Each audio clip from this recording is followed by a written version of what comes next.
मैं यहाँ पे 10 साल तक आप लोगों की सेवा करता रहा। आपने मुझे सबे देखा है, सबने देखा है।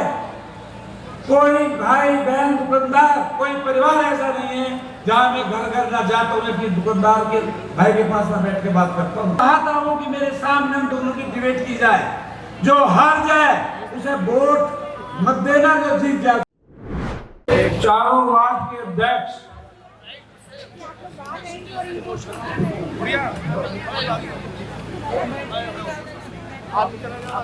सारे वार्ड के अध्यक्ष और जो यहाँ पे मेरे पास बैठे हैं, सभी मेरे भाइयों और बहनों, सम्मानित मंच,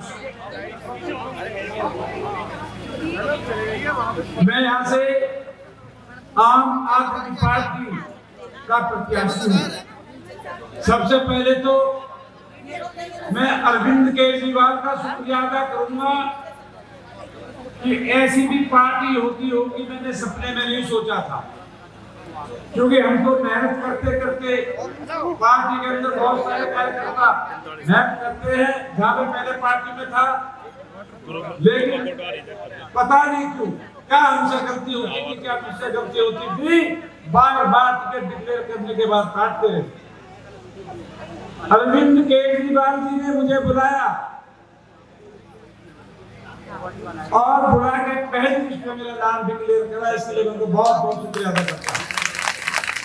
मैं ये भी इससे मुझे एहसास हुआ आने के बाद कि केजरीवाल जी की परख बहुत अच्छी है, क्योंकि मैं नहीं कह रहा कि मैं अच्छा हूं, लेकिन जितने भाई बहन दुकानदार वो सब गवाह हैं, उनसे सबसे पूछा गया होगा कि ऐसा कौन अच्छा प्रत्याशी होगा, शायद किसी बेच पे उन्होंने एक निर्णय लिया होगा। मैं यहाँ पे 10 साल तक आप लोगों की सेवा करता रहा। आपने मुझे सबे देखा है, सबने देखा है। कोई भाई बहन दुकानदार, कोई परिवार ऐसा नहीं है जहां मैं घर घर ना जाता हूँ कि दुकानदार के भाई के पास ना बैठ के बात करता हूँ। किसी को मेरे व्यवहार से शिकायत हो, किसी को भी 10 साल में मैं निगम के सारे पदों पे रहा हूं, लगभग निगम के सारे पदों पे रहा हूं, मैंने घर घर जाके काम किए। 24 घंटे मेरा फोन खुला रहता है, 24x7 मेरी सर्विस है, कभी फोन बंद नहीं होता। और भाई और बहनों, आपको याद होगा अच्छी तरह से कि अगर किसी का रात को फोन आया, क्योंकि मेरा स्पेशल है, रात को 10 से लेकर 5 बजे तक मैं फोन हर करता था पहले दूसरी घंटी में, क्योंकि मैं जानता हूँ कि जो कोई भी आदमी, कोई भी फोन अगर ढूंढ के करेगा किसी नेता को, रात को बहुत दुखी होगा, वो परेशानी में होगा, कई बार सोचना पड़ता है। और एक यहाँ पे आपने देखे जो आपकी सेवा कर रहे हैं आजकल, जिन्हें गलती से आपने पता नहीं क्यों गलती होती है, आप जांचता पड़ता है, आपने उनको परखा है, किसी का दिन में भी फोन नहीं उठाया, किसी का फोन उठाया तो बता दो। मैं तो इस बात से चाहता हूं कि मेरे सामने हम दोनों की डिबेट की जाए। जो हार जाए उसे वोट मत देना, जो जीत जाए उसे जिता देना। मैं तैयार हूं बात के लिए, लेकिन आओ अब देखो बना चले जाओ, कभी कोई बात, कभी कोई बात, कभी कोई बात। मेरे क्षेत्र में सब प्रदेश के लोग रहते हैं, करने वाले काम ना करने वाले के बीच में है। जिसको आपने कर दिया, काम कौन करता है कौन नहीं करता, तो आपको खुद तय करना है। जहां तक सरकार की बात है, केजरीवाल जी ने सबको, जितने भी परिवार हैं, मिडिल क्लास को जो सुविधाएं चाहिए, सब सारी सुख सुविधाएं दे रखी है। क्या गलती कर रखी है? अगर 200 लीटर 200 यूनिट बिजली और 20,000 लीटर पानी फ्री है, बहनों के लिए डीटीसी की यात्रा फ्री है, बुजुर्गों के लिए तीर्थ यात्रा फ्री है, पढ़ाई फ्री है और दवाई फ्री है। और आगे से उन्होंने घोषणा की है 1,000 रुपए तो अपने कैबिनेट से उन्होंने पास करा दिए हैं। उन्होंने गारंटी दी है कि अगर मैं मुख्यमंत्री बनूंगा, आप लोग बनाएंगे बहनों, मैं आपको 2100 रुपए हर महीने दूंगा। और हर एक बुजुर्ग को 60 साल से ऊपर के, चाहे वो किसी भी अस्पताल में इलाज कर रहे, प्राइवेट हो या सरकारी, कितना ही भी खर्चा हो, किसी भी कैटेगरी के हो, अमीर हो गरीब हो, 1000 रुपए का बिल हो तो गवर्नमेंट देगी, और 10 करोड़ का बिल हो तो गवर्नमेंट देगी, सारा खर्चा वहन करेगी गवर्नमेंट। काफी घोषणाएं जो उनके डर के चुके मॉडल एक पेश किया सरकार चलाने का, उनको कहते थे कि फ्री की रेवड़ियां बांट रहे हैं। तो केजरीवाल साहब ने सोचा हाँ ठीक है, जो मेरे भाई बहन रेवड़ियां ही हैं, हमने रेवड़ी पे भी चर्चा आप लोगों के बीच में आके की थी। आज वो रेवड़ी सभी सरकारों को इतनी अच्छी लगने लगी है कि होड़ लग गई है कि हम उनसे ज्यादा देंगे, उनसे ज्यादा देंगे, उनसे ज्यादा देंगे, लेकिन वो झूठ बोलते हैं। कहीं किसी प्रदेश में उन्होंने नहीं दिया, उनका कोई भरोसा नहीं करता। आपने पंजाब में देखा होगा, उन्होंने खूब वादे किए थे, उनको ऐसे नकार दिया पब्लिक ने जैसे यहाँ पे 67 सीट देके पहली बार यहाँ से नकारा था।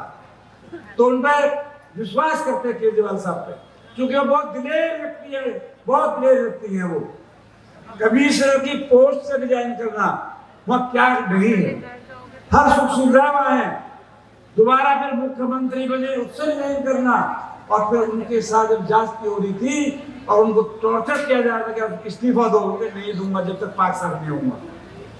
उनको जब कोर्ट ने बरी कर दिया, छोड़ दिया, तो आए अब मैं इस्तीफा दूंगा, अब तब तक इस कुर्सी पे नहीं बैठूंगा, तब तक मेरे क्षेत्रवासी दिल्ली वासी ये कहेंगे कि अरविंद केजरीवाल जी हम तुम्हें भेज दे, तुम जाओ और फिर काम को संभालो। ऐसे है केजरीवाल जी, तो उनको आपको लाना चाहिए, अपनी दिल्ली को अच्छा बनाना चाहिए।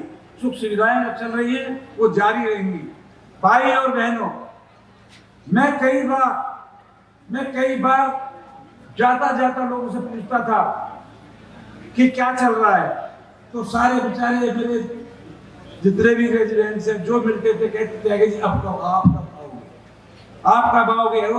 कई इतने इनोसेंट हमारे भाई बहन होते हैं जो जी बिना पार्टी के भी तो लड़ लेते हैं, लेके तो आओ टिकट, हम जिताएंगे तुम्हें, हम जिताएंगे। उसी तरह का जोश आज मुझे गलियों में जाता हूं तो देखने को मिल रहा है कि आपको चिंता करने की जरूरत नहीं है, आप सबसे मिलते रहो, आपकी जीत हो चुकी है, एक तरफा जीत है। ये इतिहास बनेगा लक्ष्मी नगर में, मुझसे सब कहते हैं कि इतिहास लक्ष्मी नगर में बनेगा, और ये पता चलेगा कि काम करने वाले को और काम ना करने वालों को पब्लिक क्या फर्क करती है। तो मैं आपसे यही गुजारिश करूंगा कि 5 तारीख को, क्योंकि केजरीवाल साहब को मुख्यमंत्री बनाना है ना, तो आने वाली 5 तारीख को अगर केजरीवाल साहब को मुख्यमंत्री बनाना है तो बीबी त्यागी को विधायक बनाना पड़ेगा, और बीबी त्यागी को अगर विधायक बनाना है तो 5 तारीख को झाड़ू का बटन दबाना पड़ेगा। झाड़ू झाड़ू झाड़ू, बीबी त्यागी झाड़ू, बीबी त्यागी झाड़ू। तो सबसे मेरी अपील है, उस दिन एक भी वोट जानने वाले की, परिवार की, अड़ोसी की, पड़ोसी की, किसी भी अपने दुकानदार की जानने वालों की छूट ना जाए। यही मान के चलना कि अभी कसर रह गई है 5 वोट की। ऐसे करते करते करते करते मार्जिन 50,000 रुपए ले जाओ तो ये पता लगेगा केजरीवाल साहब कहेंगे कि हाँ लक्ष्मी नगर की जनता बहुत जागरूक है, सारी पार्टियां कहेंगी भाई जनता बहुत जागरूक है, और यहाँ आगे आने वाले 50 साल तक कोई भी नेता इस साथ नहीं जुटा पाएगा कि मैं नजरअंदाज कर दूं पब्लिक को। वो आपकी सेवा में तत्पर रहेगा। मैं आऊंगा, आपके हर घर जाऊंगा, और मैं ये भी चाहूंगा कि आप जब जिताएंगे मैं हर घर जाऊंगा, चाहे मुझे 5 साल इसी में गुजर जाए, मैं 2 घंटे का रोज प्रोग्राम जरूर रखूंगा, घंटी बजाऊंगा कि बहन जी भाई साहब आपके पास आया भी जाएगी। और मैं हर एक सवाल में ये नहीं कह रहा हूँ, जो हमारी मीटिंग चल रही है कि जैसे ये मीटिंग चल रही है जीत के बाद ये मीटिंग फिर होनी चाहिए। जो मेरे भाई करा रहे हैं, अगर मुझे नहीं बुलाया तो इनकी गलती मानी जाएगी। रेगुलर हमारा काम 6 बजे से 12 बजे तक जैसे पहले रहता था, अब भी ऐसा ही रहेगा। एक बार फिर आपसे मैं रिक्वेस्ट करता हूँ, गुजारिश करता हूँ हाथ जोड़ के, आने वाले 5 तारीख को ज्यादा से ज्यादा वोट डलवाएं, कोई छूट न जाए। और मुझको विधायक बनाए, अरविंद केजरीवाल जी को सीएम बनाए। बहुत बहुत धन्यवाद।